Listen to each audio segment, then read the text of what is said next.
Welcome to the podcast. This is it. This is the very first podcast for the sound guy.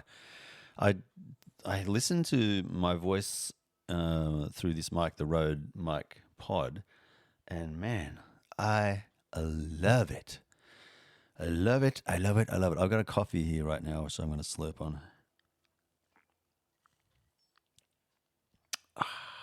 It tastes so good. It's 1 p.m. I've got a half an hour, so actually 15 minutes. I've got to get ready for work at 15 minutes, so I'll make this kind of short and sweet and quick. I'm playing around with the Tascam Porta Capture X8 as the podcast recorder, and I'm plugged in to microphone input 3 with the pod mic, and I've got no EQ and no nothing set. It's just straight out of the box in. I'm going to just try the pads that I've got organized. I don't even know what these are. So this is A. I can't hear what's happening with A. And then B, there's some kind of noise which is occurring, but I can't hear what it is. So I have to play it back to hear it, which is annoying. There's got to be a way. I don't know how to do that. Pad, let's have a listen here. Oh, that's why I've got the mixer, the fader down too low. Let's try that again. So A. Oh, so it's a welcome. It's I like that. Okay, we're going to applause, and then B. Oh, a little bit of a surprise attack there. That's cool. All right, so look, back to the story for the sound guy. So in 2023 December, I started recording audio on movie sets, mostly for students, but actually some for feature films. So I've got 3 feature films that I've been doing sound on that I've got under my belt. And I guess I can tell you the title of those. So one is The Lost Generation, James Carley, who is an awesome director. The other one I worked on after that more recently, I guess, was Leech with Pierre Maza. He's the director, the writer. And then the third one that I worked on most recently is A Punch for a Buck. That's with Jamie Pan, who I think a lot of people know on Facebook in the movie world in Sydney. Enjoying making sounds and recording sounds in particular. It's so much fun. So I got myself really well set up. Well, I'm not 100% happy with all the equipment I've got, but I'm 99.9% happy. And the reason I say that is because the Sennheiser MKH416 is the kind of gold standard right now for, and it has been for a while right now, for on-set movie recording, audio in particular for boom miking larger sets. So I've used that microphone, not that microphone, I've got the MKE600. And from what I've heard and the reviews that I've seen, the MK600 is not too far removed from the MKH 416 in terms of the sound quality and the reach.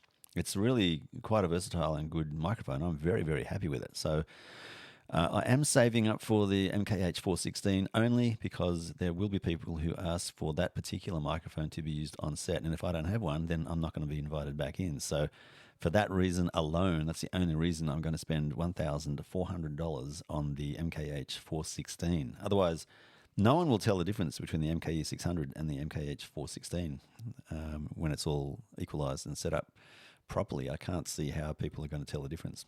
And there you go. That's it. That's the only reason I'm doing it. Same reason thumbnails are important for YouTube videos. It's just the attention grab is what people are expecting. Strange. And another reason is like when people have an expensive looking cinema camera on set, they get picked ahead of someone who's got a lesser known, smaller, compact, but probably more capable camera. Where it doesn't look the part, people think you can't be the part. Strange, but true. Okay, so that's what's happened since November 2023 is I've been working on 3 feature film sets and probably in the order of 4 or 5 or maybe even 6 student films. And I'm pricing myself accordingly. So for students who are looking for a sound guy in Sydney, all I'm asking for is for the reimbursement for fuel, for tolls, and for parking. And then there's no labor charge. Yeah, so if you're looking for a sound guy who is Hollywood ready and actually doing that work, I consider myself to be pretty up there in the sound world right now in Sydney. So I know that's a big thing to say, but the feedback I've got from people is that it's pretty good. And only going to get better now, so that's really cool. If you're not a student and you're looking for a sound guy in the Sydney area, it's $1,500 a day. Yep, that's what we're worth. Everyone wants to go for the cinema camera type DOP director, producer, even the sexy roles. Everyone forgets about sound, and so it's left open for people like me to come in and just say, "Yep, I know what I'm doing, and I'm worth it." So I'm teaching people what I know as well. So I've got one guy that I'm mentoring at the moment who I'm looking forward to basically sharing all the knowledge I've got. So I've come from an IT background in project management, and so that means I know how to deal with people and deal with teams of people and work on complex problems with a team, which is pretty much what movie making is all about.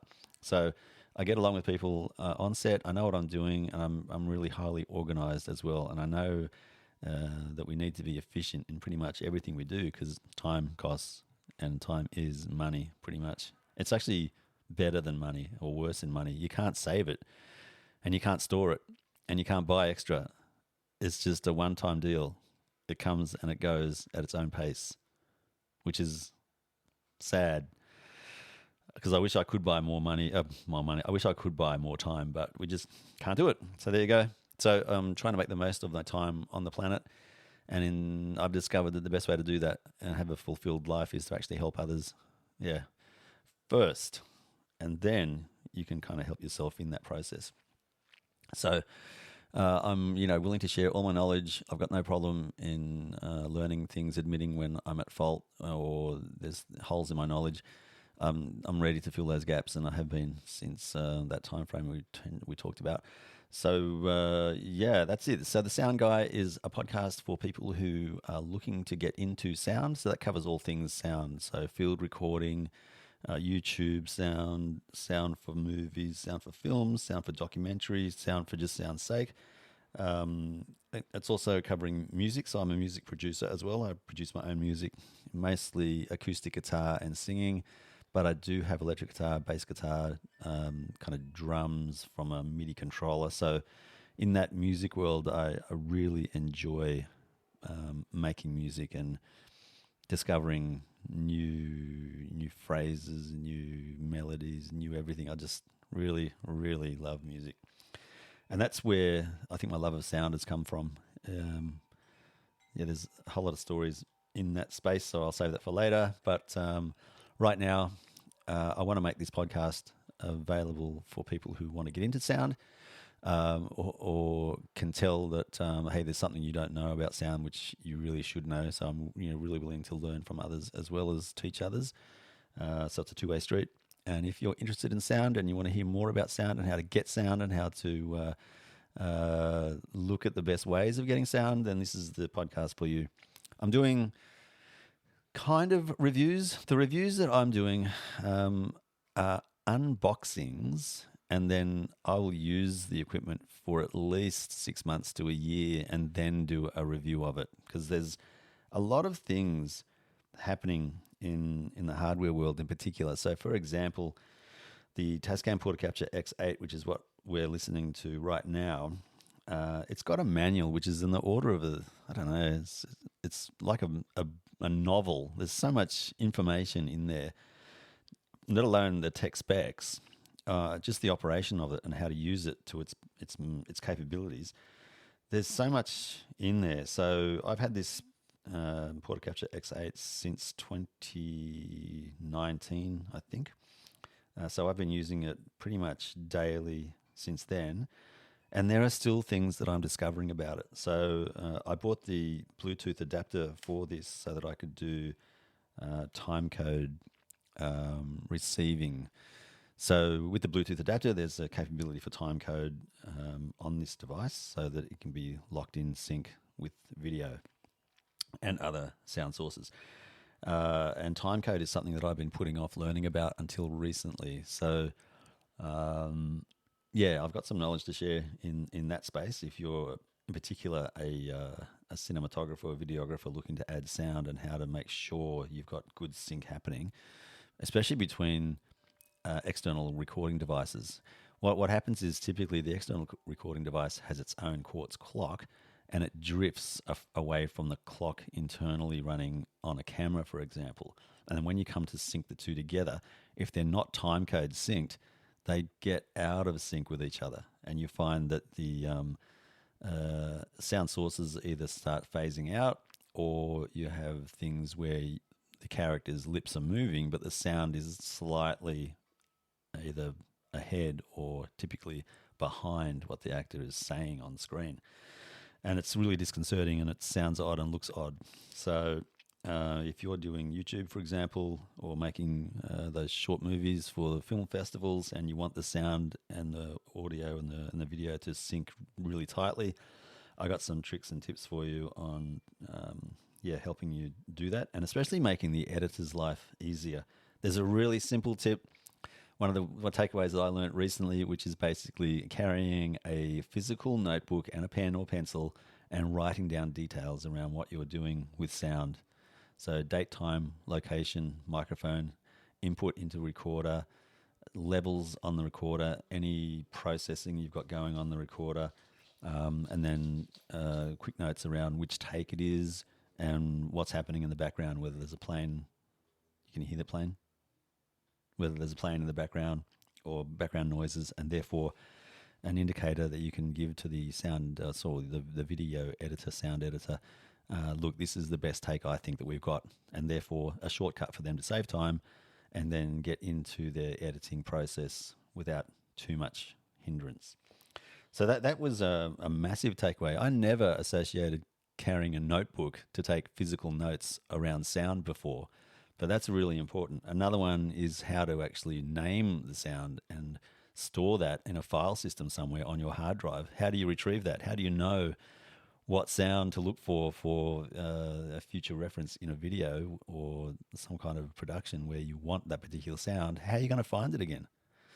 So there's that kind of nuance, if you like, around sound guys' needs is something we'll discuss as well.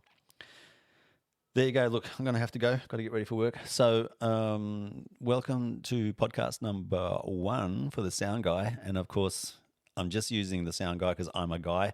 This is open to gals as well. So female, male, non-binary, whatever you want to call yourself or you associate or identify with, then you are welcome here, of course. I'm just calling myself the Sound Guy because I am a guy. I identify as a guy, and I want to be known as the guy. So, yeah, I've got this plan, believe it or not, for having a guy group. Like that's just for business entity naming purposes for me. So I'm calling me Andrew the Guy Harris, and under that I've got the Sound Guy, the Video Guy, the Movie Guy, blah blah blah. So over the years, my interests kind of change a bit from topic to topic. So I'm making an attempt to capture that and then be able to record that mostly in YouTube and now in the podcast space as well. So with that said, I will leave you to ponder whether you want to subscribe or not. I would love it if you did subscribe because this is the format and this is the style that I'm going to be presenting in. It's kind of relaxed, coffee in hand, looking out the window on a bright winter's day in sunny Sydney and loving it. So, welcome, and I will catch you on the next one. Bye for now.